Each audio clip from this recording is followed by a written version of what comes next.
Mirza Basiruddin Mahmud Ahmad. Apakah Ahmadiyah itu? Penerbit Jemaat Ahmadiyah Indonesia 1993. Narasi Wirazudi. Masih dalam kelanjutan bab sebabnya mendirikan jemaat baru. Rasulullah Shallallahu Alaihi Wasallam bersabda bahwa khairul quruni korni, tsummal ladina yalunahum, tsummal ladina yalunahum, tsumma yahshul kadzib. Abad yang terbaik adalah abadku, kemudian akan hidup orang-orang di abad yang kedua, kemudian lagi akan hidup orang-orang di abad yang ketiga, maka setelah itu kebenaran akan hilang sirna dan akan meluaslah kekejaman-kekejaman, ekses-ekses dan ketidakseragaman. Apa yang disabdakan oleh Rasulullah telah menjadi kenyataan. Pertentangan itu telah meningkat sampai sedemikian rupa, sehingga selama 3 abad berlalu, kekuatan kaum muslimin sudah sama sekali punah. Betapakah kekuasaan di zaman itu yang mengakibatkan seluruh Eropa merasa takut kepada raja-raja Islam. Akan tetapi sekarang, jikapun seluruh dunia Islam bergabung, akan tak sanggup menghadapi salah satu kekuatan negeri Eropa atau Amerika. Orang-orang Yahudi telah mendirikan negara kecil di Palestina. Para tentara Syria, Irak, Libanon, Saudi Arabia, Mesir, dan Palestina sedang mengadakan konfrontasi dengan negara itu. Akan tetapi orang-orang Yahudi telah menguasai daerah yang jauh lebih luas daripada daerah yang diberikan oleh PBB. Memang benar Amerika dan Inggris membantu pemerintah Yahudi, tetapi soalnya dahulu satu kerajaan Islam dapat menguasai seluruh Eropa dan sekarang keadaannya terbalik. Beberapa negara barat lebih besar kekuatannya daripada kekuatan seluruh negara-negara Islam. Pendeknya, konsepsi atau pengertian tentang istilah jemaat tak dapat diterapkan kepada umat muslimin zaman sekarang. Kini ada negara-negara Islam, di antaranya yang paling besar ialah Pakistan, yang dengan kurnia Allah sekarang sudah berdiri. Akan tetapi Islam bukanlah Pakistan, Mesir, Syria, Iran, Afghanistan, atau Saudi Arabia. Islam adalah semboyan dari kesatuan, suatu kesatuan yang mengikat seluruh umat Islam. Suatu kesatuan atau organisasi semacam itu di dunia ini sekarang tidak ada. Pakistan mempunyai rasa simpati terhadap Afghanistan, dan Afghanistan mempunyai rasa simpati terhadap Pakistan. Akan tetapi Pakistan tidak akan bersedia menerima segala rupa pandangan politik Afghanistan. Demikian juga Afghanistan tidak akan bersedia menerima sebaliknya. Masing-masing mempunyai garis-garis politik yang berlainan, dan keduanya bebas mengurus soal dalam negerinya masing-masing. Begitu pula keadaan orang-orang Islam secara individual. Penduduk negeri Afghanistan bebas di tempatnya, penduduk negeri Pakistan bebas di tempatnya, penduduk negeri Mesir bebas di tempatnya. Tak ada sesuatu hal yang mengikat kaum muslim secara individu ke dalam satu ikatan bersama. Pendeknya, kita sekarang mempunyai kaum muslimin dan kerajaan-kerajaan Islam yang dengan kurnia Allah Subhanahu wa taala sedang menjadi kuat. Akan tetapi meskipun demikian tak dapat dikatakan bahwa kaum muslimin itu satu jamaat. Marilah kita umpamakan bahwa Angkatan Laut Pakistan sedemikian rupa menjadi kuatnya sehingga ia berkuasa di Samudera Hindia. Angkatan daratnya begitu rupa kuatnya sehingga India merasa cemas. Keadaan perekonomiannya begitu suburnya sehingga menguasai pasaran dunia. Bahkan baiklah kita umpamakan bahwa kekuatannya sudah demikian besarnya hingga melebihi Amerika. Maka akan bersediakah Iran, Syria, Palestina, dan Mesir untuk meleburkan diri ke dalam Pakistan? Teranglah tidak. Mungkin mereka akan bersedia untuk mengakui kejayaan Pakistan, mereka bersedia menyatakan simpati, akan tetapi saya kira mereka tidak akan bersedia untuk menghapuskan wujudnya. Jadi, walaupun dengan kurnia Allah, kedudukan kaum muslimin dalam dunia politik sedang menuju perbaikan dan beberapa negara Islam yang baru sudah berdiri, tetapi kendati pun demikian, kaum muslimin sedunia tak dapat disebut satu jemaat Islam. Sebab mereka berpegang kepada politik yang berbeda-beda dan mereka terbagi-bagi dengan pemerintahan-pemerintahannya masing-masing. Tidak ada suatu kekuasaan yang menampung suara dari seluruh pemerintahan-pemerintahan ini. Akan tetapi sesungguhnya Islam mempunyai klaim dakwah internasional. Islam bukanlah kaum muslimin tanah Arab, Syria, Iran, atau Afghanistan. Bila mana seluruh kaum muslimin di tiap-tiap negeri bersatu di bawah naungan Islam, pada waktu itu barulah mereka dapat dinamakan jemaat Islami, yaitu yang mengikat erat kelompok-kelompok itu semuanya. Selama di dunia ini belum berdiri jemaat semacam yang di atas, maka kami terpaksa harus mengatakan bahwa dewasa ini tidak ada jemaat kaum muslimin, meskipun ada wujudnya pemerintahan dan kebijaksanaan-kebijaksanaan politik. Demikian juga berkenaan dengan program bersama. Kalau suatu organisasi yang dapat mengikat kaum muslimin sedunia tidak ada, maka selama itu kaum muslimin pun tak akan mempunyai pegangan politik, sosial, dan tradisi agama bersama. Dengan kemampuan sendiri-sendiri kaum muslimin di sana-sini masing-masing menghadapi musuh-musuh Islam adalah berlainan sekali dengan secara kompak bersatu di bawah satu komando organisasi internasional, siap siaga, mengimbangi kekuatan-kekuatan musuh dalam rangka usaha mengadakan konfrontasi. Jadi, ditinjau dari segi program pun kaum muslimin tidaklah merupakan satu jemaat. Di tengah-tengah situasi sedemikian, apabila sesuatu jemaat terbentuk dengan memenuhi kedua maksud seperti di atas, maka jemaat itu tak dapat dibangsakan sebagai golongan separatis. Kepada saudara-saudara yang mempunyai perasaan syakwa sangka di dalam hatinya, bahwa mengapakah jemaat Ahmadiyah membentuk jemaat baru, padahal sembahyangnya sama, berkiblat sama, Qur'annya sama, Rasulnya sama. Saya berkata, sudah tiba saatnya kini Islam membentuk satu jemaat. Hingga kapankah kesempatan itu ditunggu? Pemerintah Mesir mengurus soal kepentingannya. Pemerintahan Iran, Afghanistan, dan negara-negara Islam lainnya pun demikian juga mengurus soal kepentingannya masing-masing. Dalam pada itu masih ada kekosongan dan kekurangan. Untuk mengisi kekosongan dan kekurangan inilah Jemaat Ahmadiyah berdiri. Ketika bangsa Turki menghapuskan khilafah Turki, maka beberapa alim ulama Mesir menurut sumber-sumber yang mengetahui ialah atas isyarat dari Raja Mesir mulai mengadakan kampanye untuk mendirikan khilafat. Tujuan dari gerakan itu ialah agar Raja Mesir dianggap sebagai Khalifatul Muslimin. Dengan demikian Mesir memperoleh kedudukan di atas di tengah-tengah kerajaan-kerajaan Islam yang lain. Hal ini segera mendapat tantangan dari Saudi Arabia dan ia melancarkan propaganda bahwa gerakan tersebut di atas didalangi oleh Inggris. Dikatakannya pula bahwa kalau ada orang yang berhak menjadi khalifah, maka orangnya ialah tentu raja dari Saudi Arabia. Sepanjang hal yang menyangkut kepentingan khilafat tidak dapat disaksikan lagi, ia merupakan satu lembaga yang mengikat sekalian kaum muslimin. Akan tetapi apabila perkataan khilafat ini mulai dihubungkan kepada seorang raja tertentu, maka raja-raja yang lainnya segera menyatakan oposisi dan merasa bahwa bibit perpecahan telah dimasukkan ke dalam pemerintahannya. Dengan demikian, gerakan yang berguna itu menjadi sia-sia. Akan tetapi apabila gerakan ini timbul di tengah-tengah masyarakat dan semangat keagamaan mendorongnya dari belakang, maka pertentangan-pertentangan politik tidak akan menghambat jalannya. Hanyalah mungkin akan menimbulkan pertentangan antara mazhab. Oleh sebab pertentangan politik, maka gerakan semacam itu akan terbatas daerahnya di negeri itu, di mana pemerintahnya memberi dukungan. Akan tetapi jika gerakan khilafat ini bersifat kemazhaban, gerakan ini tidak akan terbatas dalam sesuatu negeri. Gerakan itu akan menjalar dan akan memasuki negeri-negeri di mana pemerintahannya bukan pemerintahan Islam dengan suksesnya. Disebabkan tidak menimbulkan kekacauan-kekacauan politik, dalam masa permulaannya pemerintahan-pemerintahan tidak akan menentangnya. Sejarah perkembangan Ahmadiyah telah memberikan bukti mengenai hal ini. Tujuan dari Ahmadiyah ialah semata-mata hendak menimbulkan persatuan di kalangan umat Islam. Ahmadiyah tidak menginginkan kerajaan ataupun ada ambisi mempunyai pemerintahan. Orang-orang Inggris juga kadang-kadang menimpakan kesukaran-syukuran pada Ahmadiyah di negerinya. Akan tetapi oleh karena jemaat Ahmadiyah itu hanya bersifat gerakan keagamaan semata, jadi mereka tidak merasa perlu untuk mengobarkan konflik secara terbuka. Di Afghanistan, raja-raja karena ketakutan dari kiai-kiai yang fanatik kadang-kadang memberikan bermacam-macam kesulitan kepada orang-orang Ahmadi. Akan tetapi dalam pertemuan-pertemuan pribadi, mereka memperhatikan keuzurannya dan juga menyatakan penyesalannya. Demikian juga di lain-lain negeri Islam. Orang-orang dari kalangan rakyat jelata menentang, para ulama menentang, dan pemerintah saking takutnya kepada para ulama itu kadang-kadang menjalankan kekangan.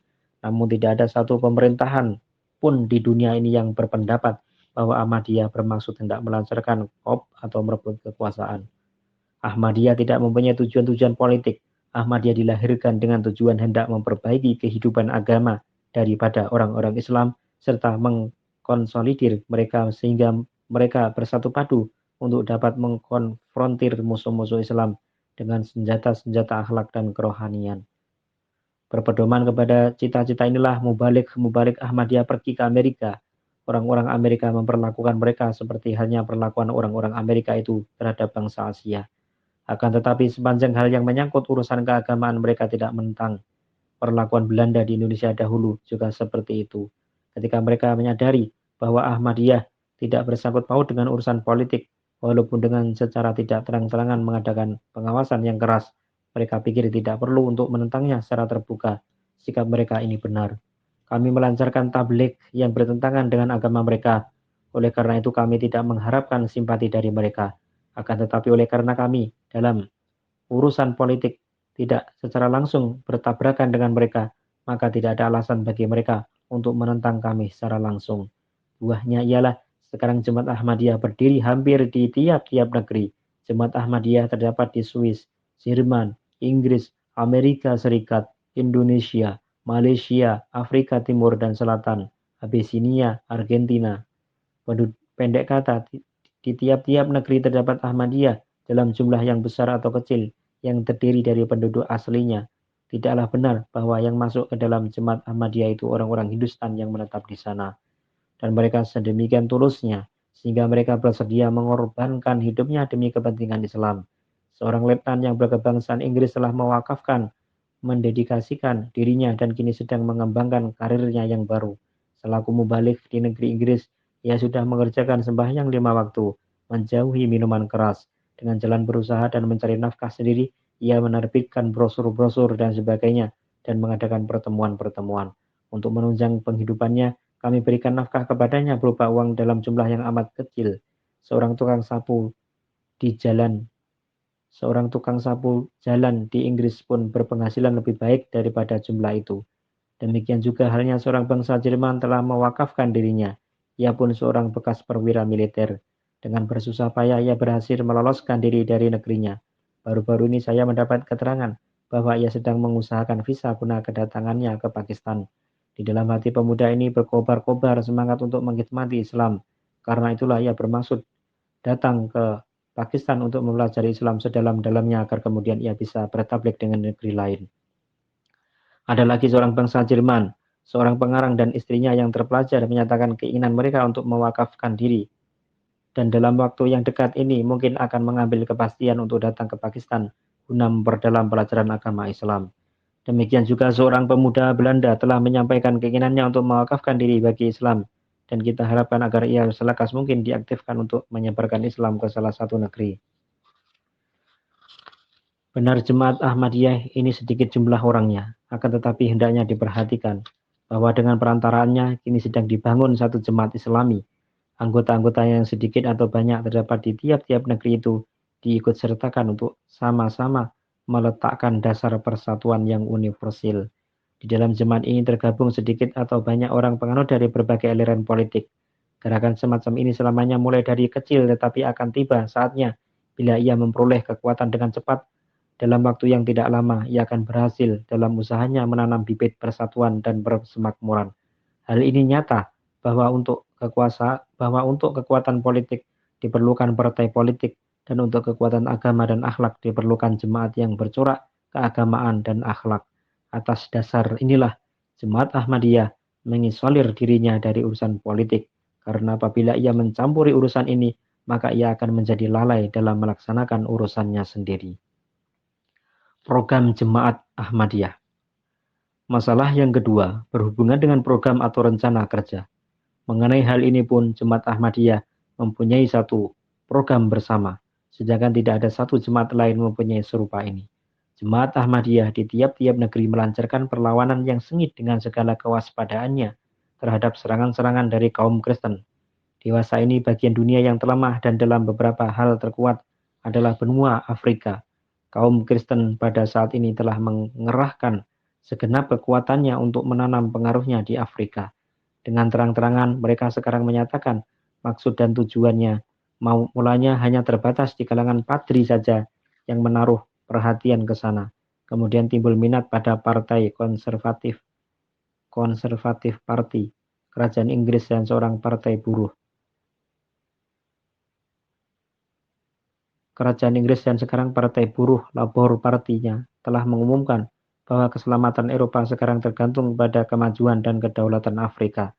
Akan tetapi Eropa berpendapat bahwa kemajuan dan kedaulatan ini baru akan berfaedah kepada Eropa apabila seluruh penduduk Afrika memeluk agama Kristen. Rahasia ini sudah tercium oleh Ahmadiyah semenjak 24 tahun yang lalu, dan segera pada saat itu juga mengirimkan mubaliknya ke sana.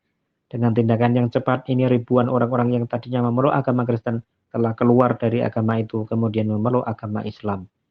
Dewasa ini hanya Jemaat Ahmadiyah, satu-satunya jemaat Islam yang paling terorganisasi. Orang-orang Nasrani mulai menghindarkan diri untuk berhadapan dengan Ahmadiyah.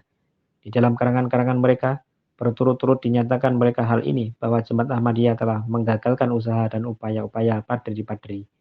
Kegiatan tabligh ini di Afrika Barat juga telah berlangsung semenjak bertahun-tahun.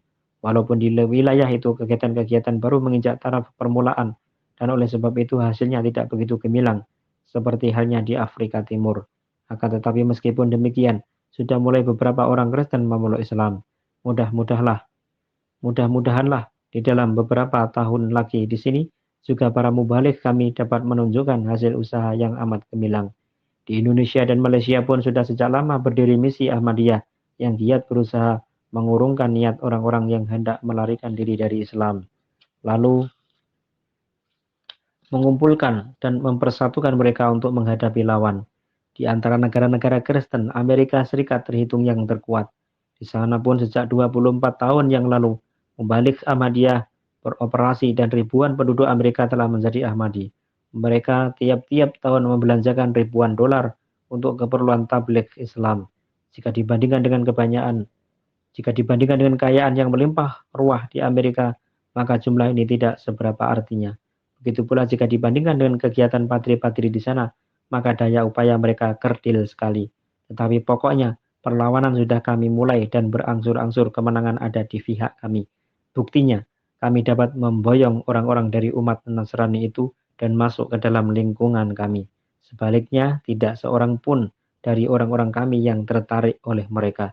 Jadi hendaknya jangan mengatakan bahwa mengapa Ahmadiyah telah mendirikan jemaat baru, tapi katakanlah bahwa Ahmadiyah telah mendirikan jemaat yang sebelumnya tidak ada. Apakah hal ini patut dicela ataukah patut dihargai? Mengapa Ahmadiyah mengisolir dirinya? Sebagian orang menyatakan bahwa apa perlunya sesuatu jemaat semacam itu didirikan. Padahal cita-cita semacam itu seperti diterangkan di atas dapat dibangkitkan di dalam tubuh seluruh umat muslimin sedunia. Jawabnya secara logika ialah seorang panglima hanya dapat mengirimkan mereka ke medan perang, yaitu orang-orang yang sudah mendaftarkan diri sebagai tentara. Bagaimana bisa orang yang tidak mendaftarkan diri dikirimkan? Kalau sekiranya jemaat tidak didirikan, maka kepada siapakah beliau pendiri jemaat Ahmadiyah dan para khalifah beliau akan meminta tenaga, dan kepada siapakah akan memberi perintah? Apakah beliau harus keluar masuk lorong dan pasar lalu memegang tiap-tiap orang muslim dengan mengatakan, sekarang di tempat anu perlu tenaga untuk menyebarkan Islam. Orang-orang itu menjawab bahwa kami tidak bersedia melaksanakan perintah Anda. Kemudian beliau pergi lagi untuk mencari orang dan beliau mendapat sambutan dingin pula. Sudah logis bahwa apabila orang hendak melaksanakan suatu pekerjaan yang besar, maka untuk maksud itu diperlukan untuk membentuk satu organisasi. Tanpa demikian, tak mungkin suatu pekerjaan yang besar itu dapat dilaksanakan. Jika dikatakan bahwa boleh saja mendirikan organisasi atau jemaat, tapi hendaknya mengadakan kerjasama dengan orang lain. Jawabnya ialah tidak setiap orang bersedia untuk melakukan pekerjaan yang sulit dan meminta risiko jiwa. Pekerjaan semacam itu hanyalah sanggup dikerjakan oleh orang yang gila. Orang-orang gila perlu dipisahkan dari orang-orang yang waras otaknya. Seandainya orang-orang yang waras otaknya hendak menjadikan orang-orang gila seperti mereka juga, maka siapakah yang akan mengerjakan pekerjaan yang maha besar semacam itu? Selain dari itu, sikap memencilkan diri sendiri. Selain dari itu, sikap memencilkan diri ini dengan sendirinya akan menimbulkan satu keheranan pihak lain, sehingga mereka akan mulai mengusut dan mencari-cari keterangan. Tetapi mereka pada suatu ketika akan menjadi mangsa juga dari apa yang mereka usahakan untuk menghapuskannya. Jadi segala tuduhan-tuduhan itu hanya merupakan ekor daripada kepicikan belaka. Jika orang mempergunakan pikirannya, maka dia akan mengerti bahwa cara yang diambil oleh Ahmadiyah inilah yang benar. Dengan cara demikian, Ahmadiyah dapat membangun satu jemaat yang terdiri dari orang-orang yang bersedia berkorban untuk Islam. Selama ia mengikuti cara ini, hari demi hari jumlah anggotanya akan terus bertambah, sehingga suatu waktu akan dirasakan oleh musuh bahwa sekarang Islam sudah mendapat kekuatan. Ketika mereka akan mengumpulkan segenap kekuatannya untuk menggempur Islam, akan tetapi timing Akan tetapi timingnya atau waktunya yang baik untuk mengadakan serangan itu sudah berlalu. Medan pertempuran akan dikuasai oleh Islam dan musuh akan menderita kekalahan. Kami tidak menaruh batu penghalang di atas jalan perjuangan kaum politisi. Kami berkata kepada mereka bahwa apabila mereka belum memahami cita-cita kami, mereka kami persilakan untuk terus berjuang. Akan tetapi kami pun mengharap kepada mereka agar mereka janganlah merintang-rintangi jalan kami. Jika seseorang mendapat satu kesimpulan bahwa cara yang ditempuh oleh mereka itu benar, maka ia akan menggabungkan diri kepada mereka. Jika seseorang mendapat satu kesimpulan bahwa cara yang kami tempuh ini benar, maka ia akan menggabungkan diri kepada kami. Karena cara yang ditempuh oleh mereka meminta tidak begitu banyak pengorbanan, malah memberikan banyak kemasyhuran. Maka cara yang kami tempuh meminta banyak sekali pengorbanan, tapi kemasyhuran kurang. Mereka tetap memperoleh bagiannya dan kami pun tetap mempunyai bagian kami. Barang siapa yang mempunyai pandangan bahwa mengingat beberapa kenyataan kebangunan Islam sangat diperlukan, ia akan datang menggabungkan diri kepada kami. Barang siapa yang memuja kecemerlangan dari kerajaan lahir, ia akan pergi mendapatkan mereka. Akan tetapi apa gunanya kita bersengketa dan berhantaman? Kedua-duanya sama-sama menanggung derita untuk tujuan masing-masing. Walaupun penanggungan sakit dan lara itu diterima oleh bagian tubuh yang berlainan, mereka menderita pada otak mereka dan kami menderita kepedihan hati. Inilah jawaban saya dari segi akal. Sekarang saya hendak memberikan jawaban dari segi rohaniah yang menurut hemat saya merupakan satu-satunya jawaban yang jitu.